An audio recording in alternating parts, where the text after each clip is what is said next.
ស្រីតើនាងមួយណាចង់បានប្តីអញជើញស្រីថ្លៃឡើងច្រៀងនឹងបងអើយចាជុំរៀបសួរ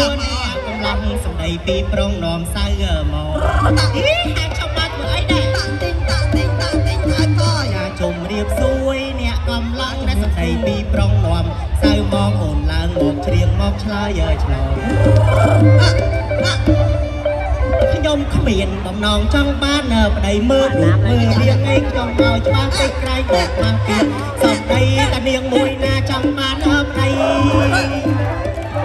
ពោលពីអប្រិយអត់សិលធម៌បងឯងហៅខ្ញុំមកធ្វើអីហើយមកលេងហើយអេគ្រាន់តែហៅភ្លាមឡើងមកផ្លែតបោកភ្នែកឲ្យកលែតអោដាក់ប្តីអេសិនតែប្តីអ្នកណាប្រពន្ធលោកឯង